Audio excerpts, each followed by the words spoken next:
சத்தியவசன நேயர்கள் அனைவரையும் இயேசு கிறிஸ்துவின் இனிய நாமத்தில் வாழ்த்தி வரவேற்கின்றேன். உயிர்ச்சியும் வீழ்ச்சியும். சில நேரம் நாம் யோசிப்பதுண்டு, கேள்வி கேட்பதுண்டு, எனக்கு ஒரு விடுதலை கிடைக்காதா, ஒரு விமோசனம் இல்லையா? பிரியமானவர்களே, நாங்கள் வேதத்திலே ஒரு நபரை நாங்கள் பார்க்க போகிறோம். இப்படியான சூழ்நிலையில் இருந்த ஒரு நபர், மிகவும் வேதத்தில் பிரபல்யமான ராஜாவாகிய சவுலின் மகனும் தாவீதின் நல்ல நண்பனாகிய யோனாத்தானுடைய மகன் தான் மோவிபோசேத் ஆகும். இவன் 5 வயதில் அவனுடைய தகப்பன் மரித்தான் என்ற செய்தியை கேள்வியுற்ற போது தாதியானவள் மோவிபோசேத்தை தூக்கி கொண்டு ஓடும் போது தவறி விழுந்து நடக்க முடியாதபடி ஒரு முடவனான மாறக்கூடியதாய் இருந்தது. அந்த வேளையிலே லோதேபாரில் வாழ்ந்து வந்தார். இவ்விடம் வசதி இல்லாத வறுமையான இடமாக சொல்லப்படுகின்றது. நன்கு ராஜ வசதிகளோடு வாழ்ந்த மோவிபோசேத்தின் 5 வயதிலிருந்து தன் தகப்பன் வீட்டாரை எதிரிகள் கொலை செய்தது நிமித்தம் சகல சௌபாக்கியத்தையும் இழந்து ஓடி ஒளிந்து வாழ வேண்டிய சூழ்நிலைக்கு தள்ளப்பட்டான்.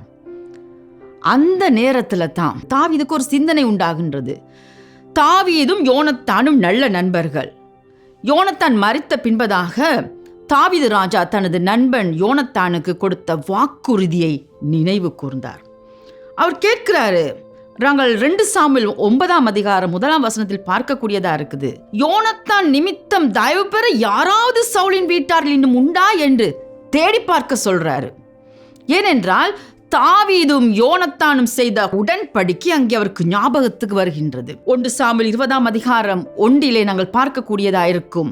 நீர் என்றென்றைக்கும், அந்த உடன்படிக்கை அங்கே சொல்லப்படுகின்றது, நீர் என்றென்றைக்கும் உமது தயவை என் வீட்டை விட்டு அகற்றி விடாமலும் இருக்க வேண்டும் என்று அங்கே யோனத்தான் கேட்டுக்கொள்கின்றார்.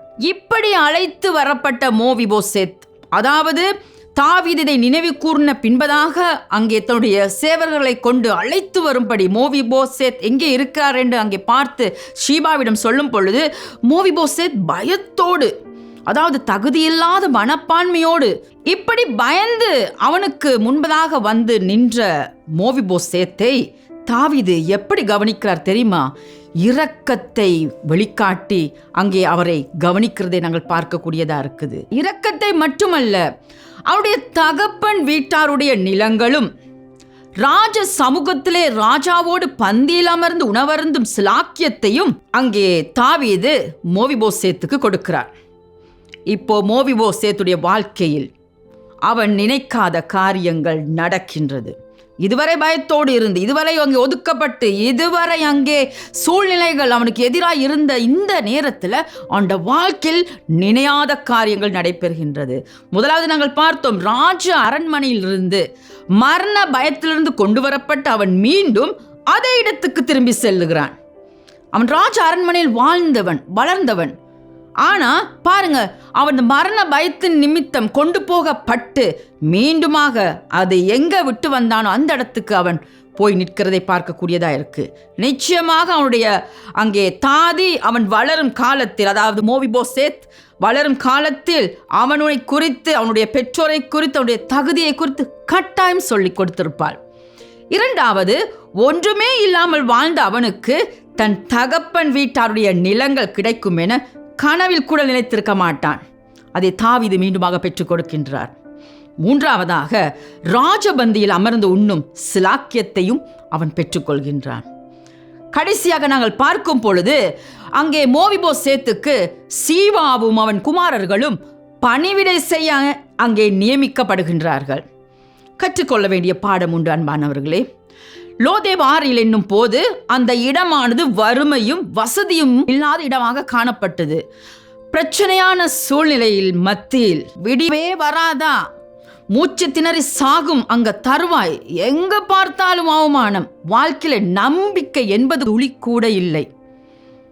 முடமான மோவிபோசேத் நினைக்கவில்லை, இருளான வாழ்க்கையிலிருந்து தன் வாழ்க்கை வெளிச்சத்துக்கு வரும் என்று, லோதேபாரில் இருந்து அவனுடைய வாழ்க்கை அரண்மனைக்கு மாறும் என்று நினைக்கவே இல்லை. நாங்கள் வேதத்திலே பார்க்கிறோம், அகஸ்வேர் மன்னன் தூக்கம் வராதபடியினால் நாளாகம ஏடை வாசித்து அதன் மூலமாக அரண்மனை வாசலிலே வேலை செய்து கொண்டிருந்த மொர்தெகாவுக்கு ராஜ சமூகத்தில் ராஜாவுக்கு அடுத்தபடியாக உயர்வை பெற்றுக் கொடுத்தார்.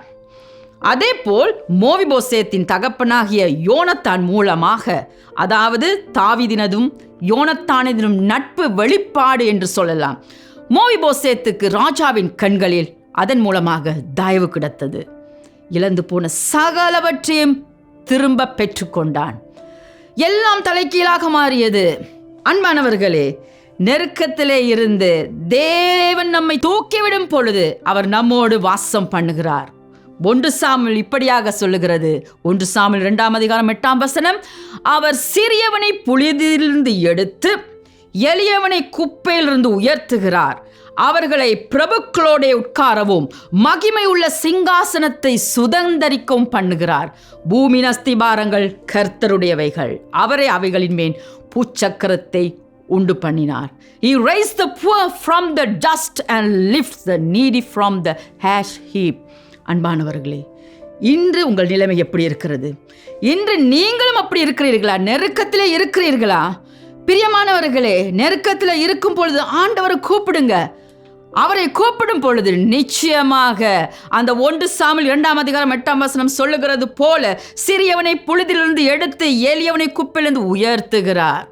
நிச்சயம் அவர் செய்கிறவராயிருக்கிறார். ஆண்டவர் மாட்டுவார். இது எப்படி எப்போ தெரியாது. காத்திருங்க, நடக்கும்.